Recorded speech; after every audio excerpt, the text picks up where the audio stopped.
250 के करीब करीब सरकारी कर्मचारी नॉन परफॉर्मेंस और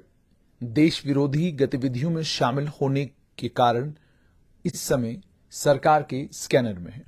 सूत्रों के हवाले से खबर यह आ रही है कि ऑलरेडी सरकार ने 100 से ज्यादा सरकारी कर्मचारियों को नॉन परफॉर्मेंस यानी नालायकी और देश विरोधी गतिविधियों में शामिल होने की वजह से, आतंकी संगठनों के साथ संपर्क के कारण, आतंकी संगठनों में शामिल होने के कारण, आतंकी संगठनों के एक्टिव मेंबर होने के चलते लगभग 100 से ज्यादा सरकारी मुलाजमों को बर्खास्त कर दिया है। 100 से ज्यादा सरकारी मुलाजमों की नौकरी खत्म हो गई है। अब सरकार ने स्कैनिंग का काम तो चल ही रहा है, जहां एक तरफ सरकार ने मैंडेटरी कर दिया जम्मू कश्मीर में तमाम सरकारी कर्मचारियों के लिए कि आप अपना फर्स्ट अपॉइंटमेंट लेटर, यानी जिस दिन आपको सरकारी मुलाजमत मिली, उस सरकारी मुलाजमत के मिलने के बाद जो पहला अपॉइंटमेंट लेटर आपको मिला, वो अपॉइंटमेंट लेटर आप फौरन जो है ह्यूमन रिसोर्स पोर्टल पर आप अपडेट करें। सरकारी मुलाजमों के लिए इसलिए ये मैंडेटरी कर दिया गया ताकि पता लगाया जा सके कि किस सरकारी ऑर्डर के तहत इन सरकारी कर्मचारियों को अपॉइंट किया गया था। क्या ये Jammu Kashmir service selection board के जरिए आए थे? क्या ये किसी इम्तिहान की प्रक्रिया को फॉलो करके आए थे? क्या ये किसी कॉम्पिटिटिव एग्जाम के नतीजे में इनको नौकरी मिली है? कौन सा रास्ता था जिस रास्ते से इनको ये सरकारी मुलाजमत मिली है? क्योंकि आरोप ये है कि बहुत बड़ी तादाद में सरकारी मुलाजिम ऐसे हैं जिन सरकारी मुलाजमों ने को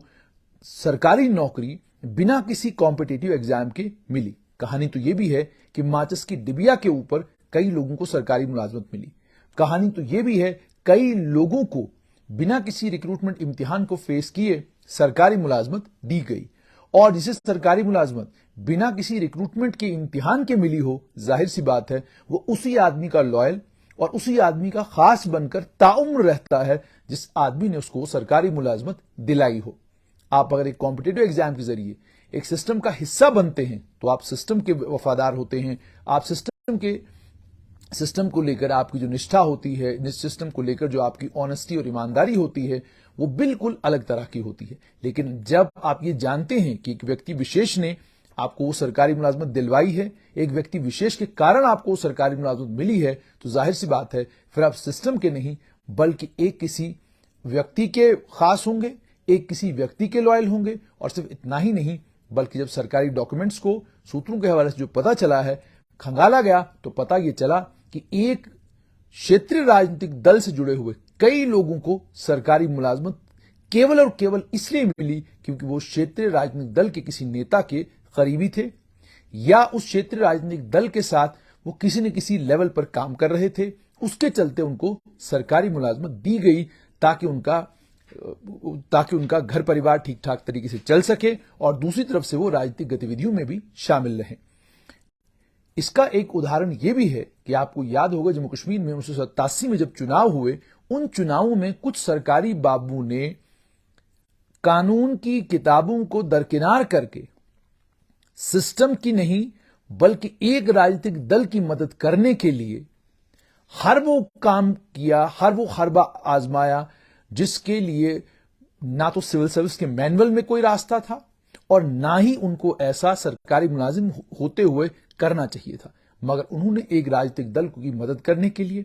उस राजनीतिक दल को चुनाव जितवाने के लिए, उस राजनीतिक दल के नेताओं के चुनावों में भारी बहुमत से जीत के ऐलान के लिए उन लोगों ने हर मुमकिन कोशिश की। 1987 के चुनाव में आपको याद होगा जो लोग उस समय राजनीतिक पार्टियों के वर्कर थे, राजनीतिक दलों के साथ जुड़े हुए थे, जो राजनीति करना चाहते थे और जम्मू कश्मीर में एक क्षेत्रीय राजनीतिक दल के मुकाबले में एक दूसरे दल को खड़ा करने की कोशिश कर रहे थे, उनके साथ क्या कुछ हुआ, किस तरीके से उनकी जीत को हार में बदला गया और किन लोगों ने यह सब कुछ किया। जब इस सारी चीज को अब सरकार ने आहिस्ता आहिस्ता खंगालना शुरू किया है तो पता यह चल रहा है कि आप अगर राजनीतिक दल के करीबी हैं और उस दल के कारण अगर आपको नौकरी मिली है तो फिर आप सिस्टम के साथ वफादार होंगे, या आपको सिस्टम से प्यार होगा, या आप ये चाहेंगे कि आप देश के लिए और राज्य के लिए अच्छा सोचें। फिर इसकी संभावना बड़ी कम है। और खासतौर पर जब आपकी लॉयल्टीज डिवाइडेड होती हैं, फिर उन डिवाइडेड लॉयल्टीज के चलते ये अपेक्षा करना कि आप डिलीवर कर पाएंगे, ये जरा ज्यादती है। इसीलिए 250 के करीब करीब जो सरकारी मुलाजिम हैं, इसमें Kashmir university, public sector undertakings, Jammu Kashmir सरकार, पीएचई विभाग, पुलिस और अन्य कई और महकमे हैं जिन महकमों के सरकारी कर्मचारी हैं, ये 250 के करीब करीब हैं। उसके अलावा खबर तो ये भी है कि 28,000 के करीब करीब सरकारी मुलाजिम ऐसे हैं, शायद नंबर कम भी हो सकता है, ज्यादा भी हो सकता है, जिन सरकारी मुलाजिमों के पास उनका फर्स्ट अपॉइंटमेंट लेटर नहीं है, जो आज अपना पहला अपॉइंटमेंट लेटर तलाश कर रहे हैं कि गया तो गया कहां, हमें मिला तो था मगर अब है कहां। तो साफ तौर पर यह कि सरकार ने एक बात तो तय कर ली है कि जिन लोगों की डिवाइडेड लॉयल्टीज हैं, जिन लोगों को यह लग रहा है किसी दल विशेष, किसी पार्टी विशेष का लॉयल होना सिस्टम के लॉयल होने से ज्यादा जरूरी है, किसी दल विशेष, किसी पार्टी विशेष के नेताओं के बारे में ज्यादा सजग होना और उन नेताओं को लेकर ज्यादा परेशान होना सरकार के लिए, सरकारी कामकाज के लिए परेशान होने से ज्यादा बेहतर है, तो सरकार ने भी ये तय किया है कि उन सरकारी मुलाजमों की ना तो सिस्टम को जरूरत है, ना इस केंद्र शासित प्रदेश को जरूरत है और ना ही देश को जरूरत है। सरकार ने यह भी तय किया है कि वो सरकारी मुलाजिम जिन्हें ये लगता है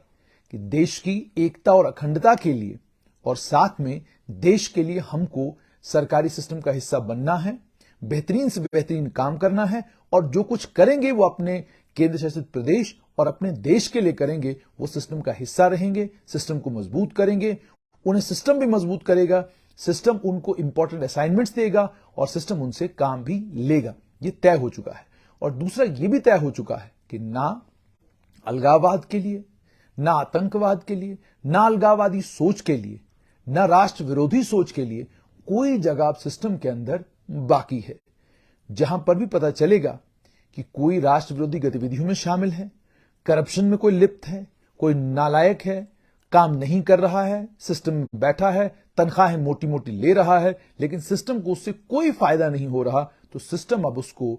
बर्दाश्त नहीं करेगा। सिस्टम उसको अब बाहर का रास्ता दिखाएगा और उसके बाद सिस्टम ये इंश्योर करेगा कि कोर्ट में लड़ाई लड़नी पड़ती है, किसी और जगह लड़ाई लड़नी पड़ती है, जो भी सिस्टम ने उस व्यक्ति विशेष को लेकर या उस सरकारी कर्मचारी को लेकर स्टैंड लिया है, उसके तथ्य, उसके प्रमाण कोर्ट जो है कोर्ट के सामने सरकार रखेगी और सरकार कोर्ट को भी कन्विंस करने की कोशिश करेगी कि अगर हमने इसको प्री मैच्योर रिटायरमेंट दिया है, सरकारी मुलाजमत से बाहर किया है, तो बाहर करने के हमारे पास कारण हैं और उन कारणों की सूची जो है वो कोर्ट के सामने रखी जाएगी और कोशिश किया जाएगा कि कोर्ट को भी कन्विंस किया जाए कि जो फैसला सरकार ने किया है वो बहुत सही फैसला किया है। 250 के करीब करीब जहां सरकारी कर्मचारी सरकार के स्कैनर में, वहां पर वो सरकारी कर्मचारी जो आज भी सोशल मीडिया के ऊपर एक्टिव हैं, अलग अलग व्हाट्सएप ग्रुपों में जो बनाता है वो सरकार के खिलाफ और सरकार की आलोचना और उसके साथ में आज भी अलग अलग इश्यूज के ऊपर जो उनके विचार हैं वो सोशल मीडिया के जरिए या किसी भी तरीके से अगर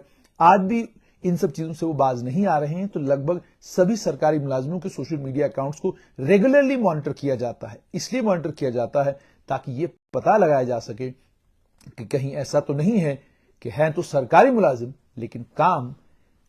किसी और का कर रहे हैं, काम किसी राष्ट्र विरोधी ताकत का कर रहे हैं, काम किसी राष्ट्र विरोधी दल का कर रहे हैं, काम किसी राष्ट्र विरोधी संगठन का कर रहे हैं। अगर ऐसा पता चलता है तो ऐसे मुलाजिमों को बाहर का रास्ता दिखाया जाएगा।